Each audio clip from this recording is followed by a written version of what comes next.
ደርሻለሁ። ምኑ ጋር ነሽ? እንደገባት አይናለ ስሚ ሰው አስተዋውቅሻለሁ እያልኩሽ እንደዚህ ለብሰሽ ትመጫለሽ? ከኔ እንጂ ከልብስ የምናለው ደግሞ ይሄን ያህል ማን ቢሆን ነው? ምን አስቸኮለሽ? ታየው የለ ጸባዩን መልኩም አሪፍ ልጅ ነው። እንደዚህ ያካበድሽለት ልጅ አይቼው ያው መጣ። እንዲሁ አንቺ ቁጭ በይ እንጂ እንደፈራሁት ገና እንዳየሹ በይ። ሴት ልጅ ነሽ፣ ኮስተር በይ።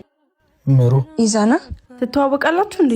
እንደዛ ነገር። በጣም ጥሩ። አስተዋውቂ አትፈልጉማ? መጣሁ እጄን ታጥቤ።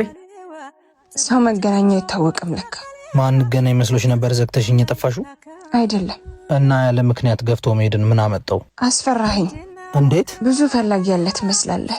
እሱ ደግሞ ያስፈራል። ብዙ ፈላጊ ቢኖረኝ የምፈልግሽ አንቺ ካልፈለግሽኝ ምን ዋጋ አለው? ብትፈልገኝማ ዝም አትልም። ቢያንስ ትሞክር ነበር።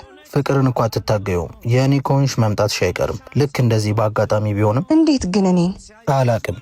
ለመታየት አለመሞከርሽ፣ ትኩረት አለመፈለግሽ። እናንተ ገና ከመሄዴ ረሳችሁኝ አይደል? እዚህ በጣም ቆየን። በል ተነሱ እንሂድ። አይ እናንተ ሄዱ፣ እኔ እንኳን እቸኩላለሁ። ሰላም ልበላችሁ ብዬ ነው የመጣሁት። ትንሽ አትቆይም? ቆይ ወዴት ነው እንደዚህ ቸኩለ? ጾም አይደል? ቤተክርስቲያን መሄድ አለብኝ። የአብይ ጾም 3ኛው ሳምንት ምኩራብ ይባላል። ቤቴ የጸሎት ቤት ነው። እናንተ ግን የሌቦቹ ዋሻ አረጋችሁት ብሎ በምኩራብ ይሸጡ የነበሩትን የገሰጸበት ነው። በዚህ የጾም ወቅት በሙታን ሳማር ቅዱስ ሚካኤል አንድነት ገዳም የተጀመረውን የአባቶችን በዓት በማስጨረስ ለነፍሳችን ስንቅን እንያዝ። ለማገዝ በኢትዮጵያ ንግድ ባንክ 1044 25 98 391 በአብሲኒያ 14 10 29 444